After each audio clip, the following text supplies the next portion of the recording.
Hello again. I, in the interest of trying to show you what I want without, without showing you what to do, or maybe I mean the other way, I'm going to pause here for a second in my drawing and talk to you about what I'm doing. I'm not doing it in the ideal way. I'm kind of focusing on this center, which I hope you won't do. I hope you'll kind of work on everything all at once, but because I kind of want to just give you an idea of where I'm going, and then I'll show you the finished thing, I want to just stop here and show you. So right now it kind of looks like a lot of little colored sticks, kind of. You'll notice that I've got kind of a sense of the shadows here. I've got a shadow there. I still can see more paper than I want back there. Let's just kind of eliminate the other pieces so you can kind of see what I'm talking about. Um, Pastel is very mushy, right? It's hard to get it to give a really crisp line. You might need to turn it to a corner to get a good sharp line, but it's its nature to look velvety. It should look powdery, smushy. There should not be a tremendous number of hard lines in it. If you want something with a lot of really hard edges, you just don't turn to pastels. It has this soft, I don't know, dreamy quality. But I am trying to keep my marks as marks, right? I'm not just going straight for filling in space, right? I'm trying to kind of let the way my marks, the direction they're going, let that support my imagery. And I'm also trying to let this accumulation of small marks, the beauty of that, right? The beauty of the multitude. I'm trying to let that show in my drawing, right? I'm not just saying, well, I want a place that's red or burgundy colored, and then I want some stuff that's white, right? Because that isn't going to give me the richness that I want out of this drawing. Okay, now we're going to come back in a couple minutes. Hopefully, well, it'll be more than a couple minutes. I'm going to get a little further on this, and we'll see. We'll talk more. More soon. Okay, time to take another quick peek at how I'm progressing. I'm going to move it kind of up so you can see the bottom of it. It has a very strange look right now because I worked so hard on the center space instead of spreading it around like I want you to do. But I'm getting there. You really want this thing to kind of come to its completion, to the end of its road, as much as you can all at once, right? If you start to think, okay, I'm just going to use the red and put the red everywhere it goes, and then I'm just going to do everything with the blue, and then I'm going to do everything with the white, and I'm not going to touch these other ones again, you fix yourself too much in a kind of a recipe or a program for making a drawing, and it's not as beautiful, right? Because you're not responding and creating a record of your response to the piece in time, which is really what the drawing is. So another thing that I want to point out, if you draw in the way that I'm talking about, this kind of like collagey way where you work on just the elephant and then you go work on the barn and then you put in the sky. What you can often have is a drawing that it looks like three different people drew it, because as you draw on any drawing, no matter how much drawing you've done, your drawing changes. The character of your line changes over time, over the time that you're working on the drawing, over days if you come back to it in a couple of days, or over hours or minutes. So the kind of marks you're making change. And if you sort of like, let's say you just started it in a kind of a left to right way. Well, if you did one kind of drawing here, over here it might look a little different. Over here it might look a little different. Over here it's like a totally different kind of mark might be happening, because you might be getting impatient or tired or efficient. You can look at it any way you want, right? Those three things are almost the same thing. You might be thinking when you start, I'm going to make these very tiny little marks that are going to be so wrought and so beautiful.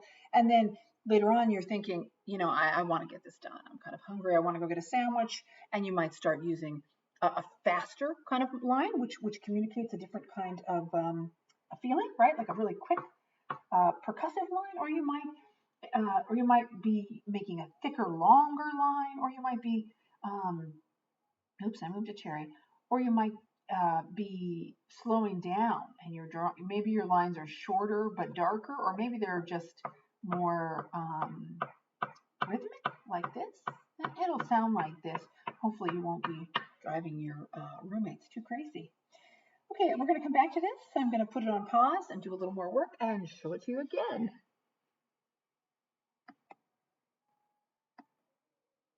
All right, time for another look, I think. I'm going to move it up so you can see it a little more. I'm getting there. I'm narrowing in on it. There's a couple things I'm not happy with. Just, I point these out because I'm going to make some changes, but also because that's going to be how it is, right? This is too much yellow up here for me. I'm going to try to get rid of that. What you'll find, and this is a good time to talk about this, is the more layers you get, the more fabulous the surface is, but it also gets overloaded. It gets clogged. The paper will get so full that it can't accept more. That's a good time to consider using, if you want, your workable fixative on it. But be really careful if you use workable fixative, use it out of doors, and also keep your the spray nozzle quite a bit back from your work, right? At least 8 inches, maybe even 12. And the key with spraying something is to start, to begin spraying before you get to where you want your particles to drop onto your paper. So like if I was spraying something, I would press the can lid down way over here. So, and I would go beyond where I wanted it to fall, right? If you start right here, you're going to get a lot right there and then not as much here. So if you start over here where you don't want paint or you don't want fixative, you press the can there and you don't have to go while you do it, but that's the sound it makes.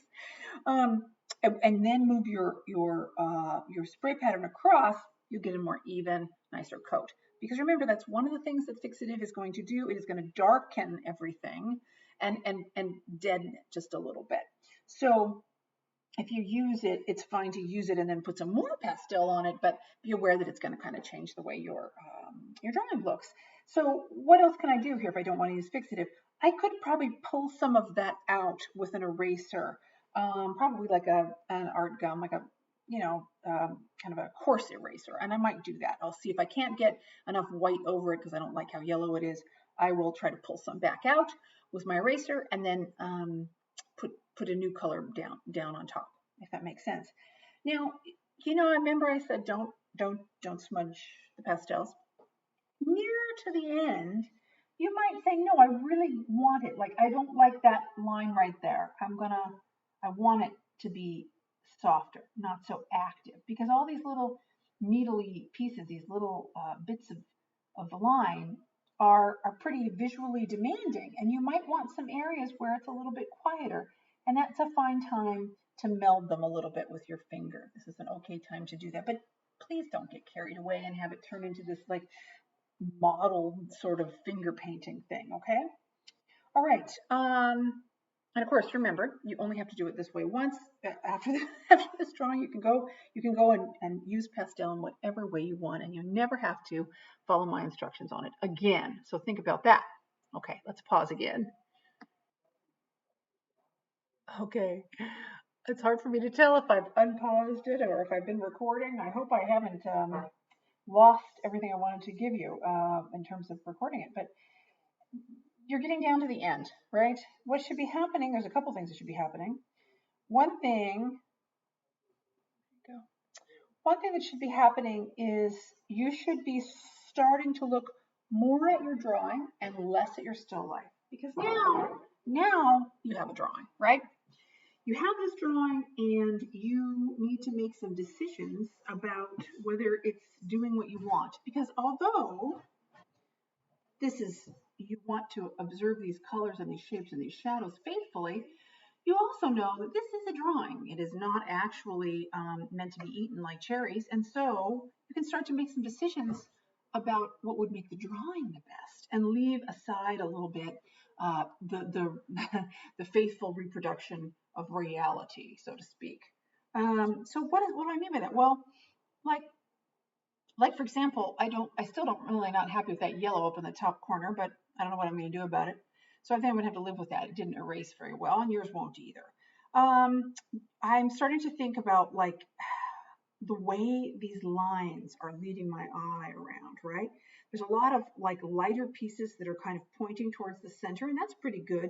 But in some ways, some of this stuff is kind of sort of starting to fall down and off. Oh, you can't quite see that. Let me just abandon the cherries a little bit here. We're just gonna try to push them out of the way entirely so you can see the bottom of the drawing. Sorry guys, your work is done here. Okay, so like I like that it's coming towards me, but I also feel like it's sort of slipping down, falling away a little bit like a waterfall. So I'm going to try to work on that a little bit by putting some pieces of some marks that sort of stop my eye from going through, some more horizontal lines. I think I'm going to kind of break up that directional flow of all this line work. The other thing that should be happening to you is you should be getting, you should be running out of white. You should be thinking, wow, I wish I had 2 sticks of this. We always use much more white when we meet and share materials together in the classroom. We always have to get a lot of extra white. You will use up more white. And you can, you'll get through the class probably, but you should notice that you're using up white. You should notice that there's a lot of powder, loose powder on your drawing. Don't worry about that. We're going to kind of toss that off. In fact, I'll show you what the difference is when you do that. You can see I have a little pile of it here. I foolishly did not really put down a protective sheet under myself here, but that's okay. I'll be able to clean it up. So I'm going to just sort of tap it. I don't really want to touch it because if I do, I'm liable to move pieces that I want to keep. But I just shook it a little bit and I got this interesting kind of pile of gray powder over there. I don't know about that little dark mark. I may not want that, but on the other hand, I might want it because it's kind of adds a visual interest there, right? So now you're nearly the end, right? What are you going to do? You're just going to sort of figure out any places that don't seem to be supporting what you want. And what you want is really going to be quite individual, right? Like right now, I'll tell you exactly what I'm thinking. Now that I'm taking off my kind of creative hat and putting on my more critical hat, what do I want from this? I guess I feel it's a little bit too busy in the negative space. I feel like it may be competing a little too much with the cherries. So I might want to tone that down. That might be something I try to do. What else am I not liking? You know, I don't like that yellow. Some of this stuff I think looks just dandy. I wish that was maybe a little more crisp. There's some things I want to change. This is not fully married, fully pressed into the paper enough. I don't like that area either, so I'm going to work on that. So this is a good time to sort of make decisions like that, like what would make this better, right? What would make this drawing better? And I think if I had it to do over again, and that's fine, that's how it should feel. You should feel like, oh, now I know how I want to make it. And ideally, you will make it twice, but if you don't, that's okay too. I understand that time is of the essence. I wish I didn't have quite as much color and activity in the areas of the table, right? The flat surface. So I probably, if I had it to do again, would not put quite as much color back there, although I like some color back there. Anyway, that's what you want to be thinking about now is what does this drawing look like? How can I make it better by actually working on the surface of it? And I think that that's all. All right, until we meet again.